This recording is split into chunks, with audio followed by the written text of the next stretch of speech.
നമസ്കാരം. ഞാൻ ഈ കഴിഞ്ഞ ദിവസം മിനിഞ്ഞാന്ന് തലയോലപ്പറമ്പ് കാർണിവൽ തിയേറ്ററിൽ ഒരു സിനിമ കാണാൻ പോയി. അതായത് തലവര എന്ന് പറഞ്ഞ സിനിമയാണ്, നമ്മൾ അർജുൻ അശോകൻ്റെ സിനിമയായിരുന്നു. അപ്പോൾ അത് കാണാൻ വേണ്ടി അവിടെ ചെന്ന് ഞങ്ങൾ ഓൺലൈനാണ് ടിക്കറ്റ് എടുത്തിരുന്നത്. ടിക്കറ്റ് എടുത്തു.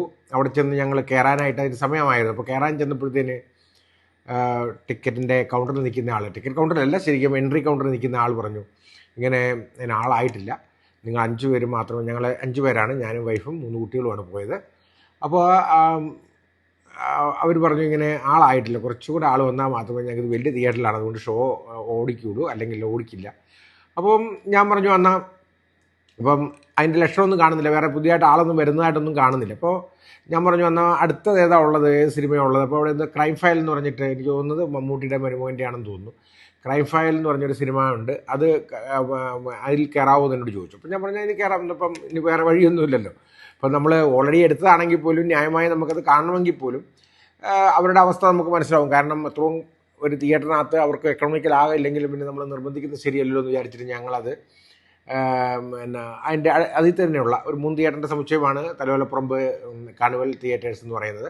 അതിൽ ഒരു മിനി തിയേറ്ററുണ്ട്. ആ മിനി തിയേറ്ററിലേക്ക് പോയി ശരിക്കും കണ്ടു തുടങ്ങിയപ്പോൾ തന്നെ നമ്മുടെ കിളി പോയി. അതുപോലത്തെ സ്റ്റാർട്ടിങ്ങിൽ തന്നെ നമ്മളെ തകർത്ത് കളയുന്ന രീതിയിലുള്ള ഒരു സിനിമയാണ് ഈ ക്രൈം ഫയൽ എന്ന് പറയുന്നത്. അപ്പോൾ പെട്ടെന്ന് നമ്മുടെ സ്റ്റാഫ് ഓടി വന്നു, ഇങ്ങനെ വന്നു, ആൾ വന്നിട്ടുണ്ട്, അതോ 3, 4, 5 പേരും കൂടെ വന്നിട്ടുണ്ട്.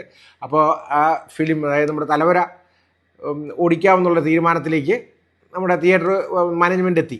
അപ്പോൾ അതിന് വരുന്നുണ്ടോ എന്ന് എന്നോട് ചോദിച്ചു. അപ്പോൾ ഞാൻ പറഞ്ഞു ഇവിടെ ഒരു രീതിയിലും ഇരിക്കാൻ പറ്റാത്തൊരു സാഹചര്യത്തിലാണ് നമ്മൾ ഈ ക്രൈം ഫയൽ കണ്ടുകൊണ്ടിരുന്നത്.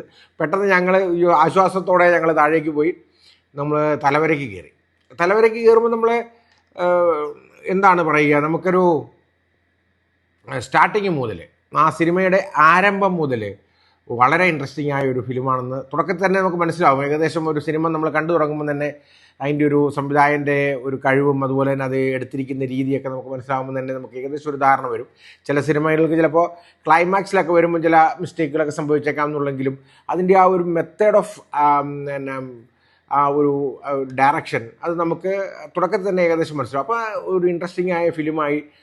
പക്ഷേ എന്നെ അത്ഭുതപ്പെടുത്തിയത് നമ്മുടെ 80കളിലും 90കളിലൊക്കെ ഉണ്ടായിരുന്ന ദാരിദ്ര്യം, തൊഴിലില്ലായ്മ, പട്ടിണി മുതലായ കാര്യങ്ങൾ, അതുപോലെ തന്നെ നമ്മുടെ ബോഡി ഷെയ്മിങ്, ഇങ്ങനെയുള്ള കാര്യങ്ങളൊക്കെ ധാരാളമായി ഉണ്ടായിരുന്ന, അതുപോലുള്ള അത് പ്രമേയമാക്കി ഒരുപാട് ചിത്രങ്ങൾ വന്നിരുന്ന ഒരു കാലമായിരുന്നു 80കൾ 90കളിൽ എൻ്റെ ചെറുപ്പത്തിലൊക്കെ ഞങ്ങൾ കണ്ടിരുന്ന സിനിമകൾ. പക്ഷേ ഇപ്പോൾ ബോഡി ഷെയ്മിങ്ങിനെ പറ്റിയോ അല്ലെങ്കിൽ നിറത്തെ പറ്റിയോ, ഇപ്പോൾ കറുപ്പ് എന്നൊക്കെ പറഞ്ഞിട്ട് ഒരുപാട് കളിയാക്കുന്ന സിനിമകളൊക്കെ പണ്ട് വരുമായിരുന്നു.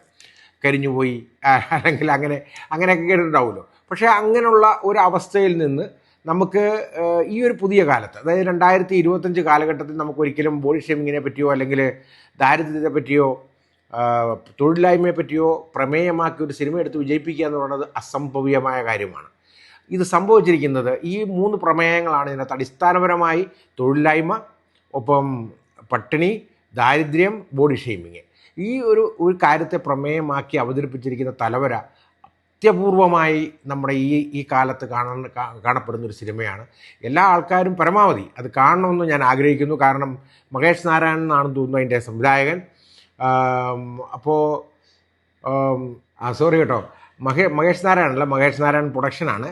അഖിൽ അനിൽകുമാറാണ് സംവിധാനം. വളരെ മനോഹരമായി അതൊരു എന്താ പറയുക, കൈ വഴക്കം വന്ന രീതിയിൽ അല്ലെങ്കിൽ തഴക്കം വന്ന രീതിയിലുള്ള ഒരു 90കളിലെ നമുക്ക് ഏറ്റവും ഇഷ്ടപ്പെട്ട സിനിമകളുണ്ടല്ലോ, അല്ലെങ്കിൽ ഗാന്ധിനഗർ സെക്കൻഡ് സ്ട്രീറ്റ്, അല്ലെങ്കിൽ നന്മനസ്സുകളുടെ ഒരു സമാധാനം, ഇങ്ങനെയുള്ള ആ രീതിയിൽ നമ്മുടെ ഹൃദയത്തെ സ്വാധീനിച്ച സ്പർശിച്ച സിനിമകൾ പോലെ നമുക്ക് കണ്ടു തീർക്കാവുന്ന, സങ്കടം വരുന്ന, ശരിക്കും ചില സമയങ്ങളിലൊക്കെ ദുഃഖം വരും, കരച്ചിൽ വരുന്ന രീതിയിലുള്ള ഒരു നല്ല സിനിമയാണ്. അർജുൻ അശോകൻ്റെ അസാധ്യമായ അഭിനയം. ശരിക്കും ഈ സിനിമ അർജുൻ അശോകൻ്റെ തലവര തന്നെ മാറ്റുന്നതായിരിക്കും എന്ന് ഞാൻ വിചാരിക്കുന്നു.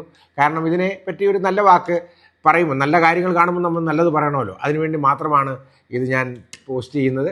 എല്ലാവർക്കും നന്ദി.